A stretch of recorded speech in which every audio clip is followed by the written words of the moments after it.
I grew up in a household that, to the outside world, seemed like the epitome of success and affluence.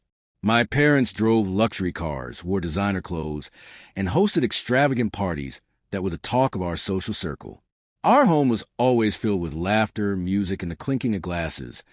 But beneath this glittering surface lay a reality I couldn't fully comprehend as a child. My parents were drowning in debt, and the lifestyle they so meticulously curated was built on a fragile foundation of credit cards, loans, and financial deceit. I could sense the tension in the air, the unspoken anxiety that lingered like a shadow, but I was too young to understand the gravity of their choices. As I grew older, the cracks in their facade began to show. I started noticing the way they would whisper in hushed tones about bills, the way my mother's hands would tremble when she opened yet another credit card statement. But what hurt the most was how they began to involve me in their financial chaos. They would lay guilt trips on me, making me feel as though their struggles were somehow my fault. "If it weren't for your school expenses," my father would say, or "we've sacrificed so much to give you this life," my mother would lament.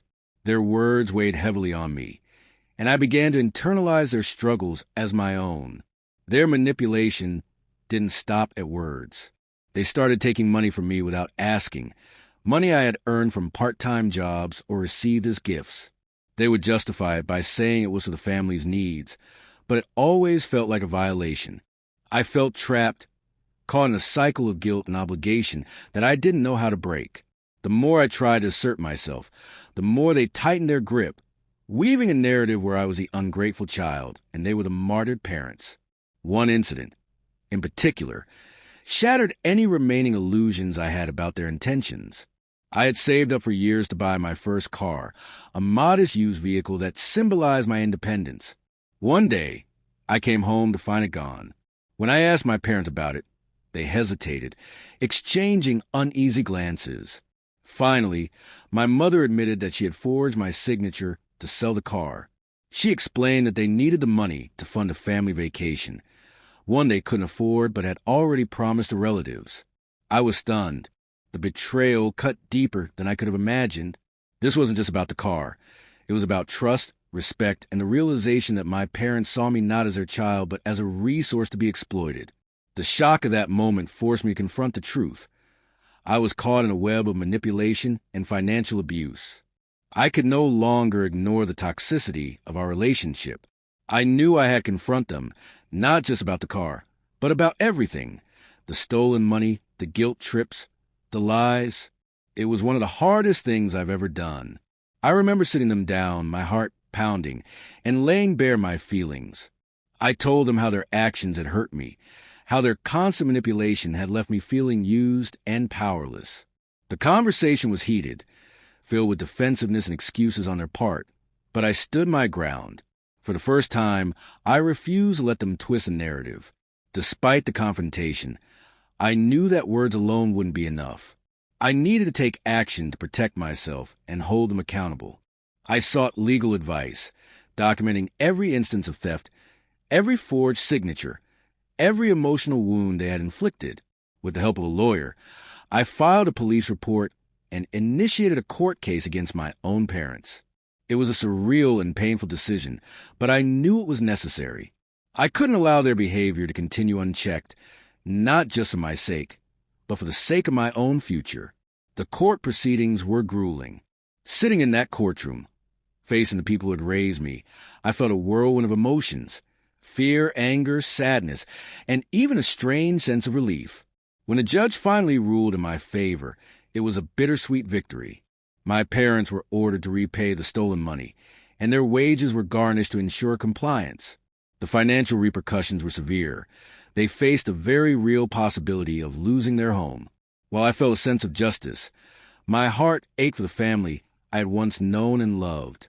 The aftermath of the court case was almost as difficult as the case itself. Family members who sided with my parents were quick to voice their disapproval. I was called selfish, ungrateful, and worse. The backlash was isolating, but it also reinforced my resolve.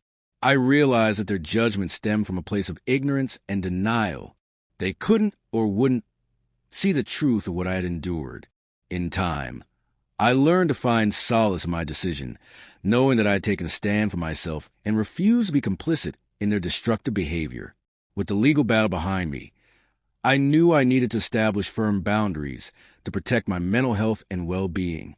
I made the difficult decision to cut off contact with my parents. It wasn't easy.